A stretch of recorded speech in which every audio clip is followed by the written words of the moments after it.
Party నాయకులకు కార్యకర్తలకు సిరిసిల్ల పట్టణ ప్రజానీకానికి మరియు మీడియా మిత్రులకు నమస్కారము. ఈ ప్రెస్ మీట్ పెట్టడానికి ముఖ్య ఉద్దేశం భారతీయ జనతా పార్టీ అంటే ప్రజల్లో కానివ్వండి, భారతీయ జనతా పార్టీ కార్యకర్తల్లో కానివ్వండి ఒక నమ్మకం. భారతీయ జనతా పార్టీ అనేది ఒక సిద్ధాంతం, ఒక సాంప్రదాయవాదం, ఒక జాతీయవాదం, హిందుత్వం. దాన్ని ఒక సిద్ధాంతం గల భారతీయ జనతా పార్టీ సిద్ధాంతాన్ని ఈరోజు ఇక్కడున్నటువంటి అధినాయకత్వం తుంగల తొక్కి అర్హత లేని వారికి బాధ్యతలు అప్పచెప్పడం చాలా హేయమైనటువంటి చర్యగా భారతీయ జనతా పార్టీ పట్టణ శాఖ ఒక ప్రధాన కార్యదర్శిగా నేను 3 పర్యాయాలు పనిచేయడం జరిగింది. భారతీయ జనతా పార్టీకి కష్టకాలంలో ఉన్నప్పుడు కూడా భారతీయ జనతా పార్టీ జెండా పట్టుకొని కార్యక్రమాలకు కానీ పనిచేయడం జరిగింది. గత బీఆర్ఎస్ ప్రభుత్వంలో ఎన్నో కేసులు మీదేసుకొని జైలు పాలయ్యి ఈరోజు కోర్టు చుట్టూ తిరుగుతున్నటువంటి భారతీయ జనతా పార్టీ కార్యకర్తలు ఎంతోమంది ఉన్నారు. భారతీయ జనతా పార్టీలో క్రియాశీల సభ్యత్వం కలిగి బాధ్యతలు వహించి పార్టీకి అండదండలుగా ఉంటూ పార్టీకి సేవ చేస్తున్నటువంటి నిఖాసైనటువంటి కార్యకర్తలను గుర్తించకుండా ఈరోజు కనీసం నామినేషన్ వేయనటువంటి వ్యక్తికి ఈరోజు సిరిసిల్ల పట్టణ అధ్యక్ష పదవిని అంటగట్టడం చాలా హేయమైనటువంటి చర్యగా నేను భావిస్తూ ఉన్నాను. భారతీయ జనతా పార్టీ 5 జనవరి 2025 రోజున ఆర్యవైశ్య భవనంలో ఎన్నికల రిటర్నింగ్ ఆఫీసర్ ఆధ్వర్యంలో 13 మంది నామినేషన్ వేయడం జరిగింది. అందులో ఎన్నిక బైలా ప్రకారము 45 సంవత్సరాలు నిండినటువంటి వ్యక్తి వారికి అర్హత కలిగి లేరు కాబట్టి వారిని నామినేషన్ను తిరస్కరించడం జరిగింది. మిగతా 10 మంది వారు 45 సంవత్సరాల లోబడి ఉన్నారు. వాళ్ళు ప్రతి ఎన్నిక బైలకు అర్హత కలిగి ఉన్నటువంటి వ్యక్తులు. అందులో ఎంతోమంది సీనియర్ కార్యకర్తలు, సీనియర్ నాయకులు నామినేషన్ వేయడం జరిగింది. వారిని గుర్తించకుండా ఈరోజు కనీసం క్రియాశీల సభ్యత్వం లేనటువంటి దుమాల శ్రీకాంత్ అనే వ్యక్తికి పట్టణ అధ్యక్ష పదవి అంటగట్టడం అనేది ఇది సరైన పద్ధతి కాదు. ఇది ఎవరి కుటుంబ పార్టీ కాదు, కుల పార్టీ కాదు. ఇది ఎవరిష్టం వచ్చినట్టు వాళ్ళు ప్రకటించుకోవడం. ఇలాంటి నియామకాన్ని నేను తీవ్రంగా ఖండిస్తూ ఉన్నాను. ఈ యొక్క నియామకాన్ని అధిష్టానం దృష్టిలో పెట్టుకొని రద్దుపరచాలని చెప్పేసి ఈ సభాముఖంగా నేను విన్నవించుకుంటున్నాను. ఇదే విధంగా వేములవాడ కాన్స్టిట్యున్సీలో భీమారం, మేడిపల్లి మండలాలలో అక్కడ లింగపల్లి శంకరన్న, ఆడి ప్రవీందరన్నను అక్కడ ఇన్ఛార్జ్ ఇవ్వడం జరిగింది.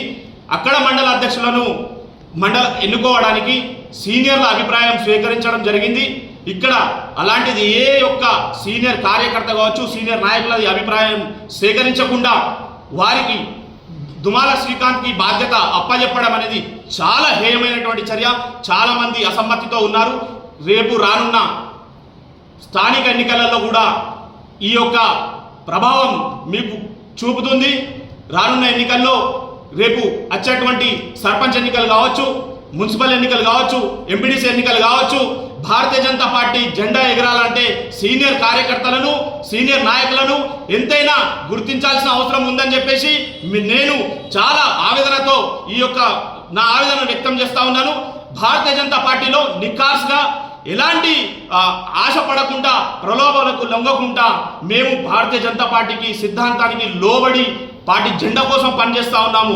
ఈరోజు ఆ సిద్ధాంతాన్ని తుంగల దొక్కుతా ఉన్నారు పార్టీ పెద్దలు. పార్టీ పెద్దలకు ఇది కనబడతలేదా అని చెప్పేసి నేను ప్రశ్నిస్తా ఉన్నాను.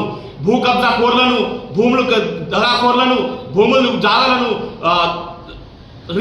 దొంగ రిజిస్ట్రేషన్ డాక్యుమెంట్లను చేసుకునేటువంటి వ్యక్తులకు మీరు బాధ్యత అప్పచెప్తే రేపు రానున్న ఎన్నికల్లో సిరిసిల్లలో చాలా మీరు పార్టీకి నష్టం జరుగుతుంది, కార్యకర్తలకు కూడా నష్టం జరుగుతుంది.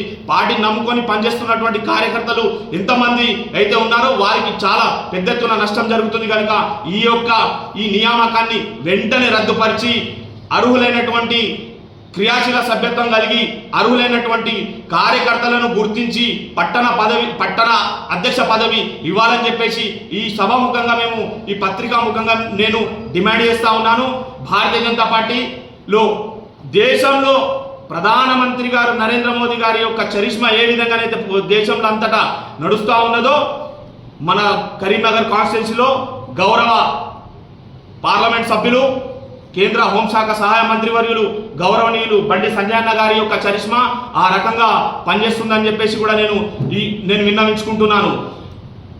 రానున్న స్థానిక ఎన్నికల్లో బండి సంజయ్ కుమార్ అన్నగారు ఈ యొక్క స్థానిక ఎన్నికలలో భారీ మెజార్టీగా కార్యకర్తలను గెలిపించుకోవాలనుకుంటే అన్న దండం పెట్టి చెప్తున్నాను, ఈ యొక్క నియామకాన్ని మీరు వెంటనే రద్దుపరిచి నిజమైనటువంటి నికాసైనటువంటి పార్టీకి కట్టుబడి పార్టీ సిద్ధాంతానికి కట్టుబడి పనిచేస్తున్నటువంటి కార్యకర్తలను గుర్తించి వారికి బాధ్యతలు అప్పచెప్పండి అన్న. లేదంటే రానున్న రోజుల్లో భారతీయ జనతా పార్టీ కనుమరుగైపోతుంది. ఇప్పటికే భారతీయ జనతా పార్టీ అంటే సిరిసిల్ల ప్రజలలో చాలా నమ్మకం కలిగి ఉండేది. ఇప్పుడు సిరిసిల్లలో ప్రజలు ఏ రకంగా చర్చించుకుంటున్నారనేది మీరు ఒకసారి ఓపెన్ సర్వే కూడా చేయించండి అని చెప్పేసి నేను పత్రికాముఖంగా నేను విన్నవించుకుంటున్నాను. భారతీయ జనతా పార్టీ ఒక సిద్ధాంతం కలిగిన ఉన్నటువంటి పార్టీ. మేము భారతీయ జనతా పార్టీలో 20 సంవత్సరాల నుండి పనిచేస్తూ ఉన్నాము. 2016లో భారతీయ జనతా పార్టీ సిరిసిల్ల మండల అధ్యక్షుడిగా పనిచేశాను. 3 పర్యాయాలు సిరిసిల్ల పట్టణ ప్రధాన కార్యదర్శిగా పనిచేశాను. 3 ఎన్నికల్లో 2013లో సర్పంచ్గా ఎన్నిక చేశాను. 2014లో ఎంపీటీసీగా పోటీ చేయడం జరిగింది. ఆ తర్వాత ముష్టిపల్లి గ్రామ పంచాయతీ 2019లో సిరిసిల్ల మున్సిపాలిటీలో విలీనం చేయడం ద్వారా 2020లో మున్సిపల్ కౌన్సిల్ ఎన్నికల్లో కూడా పోటీ చేయడం జరిగింది.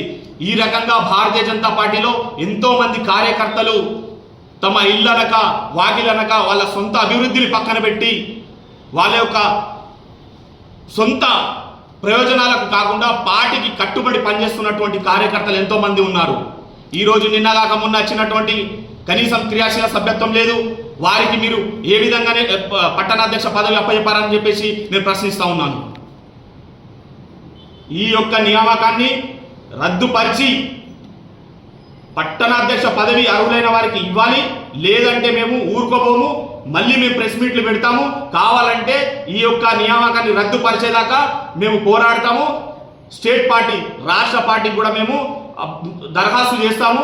ఈ యొక్క నియామకాన్ని రద్దుపరచాలని చెప్పేసి మేము డిమాండ్ చేస్తా ఉన్నాము. భారత్ మాతాకి జై.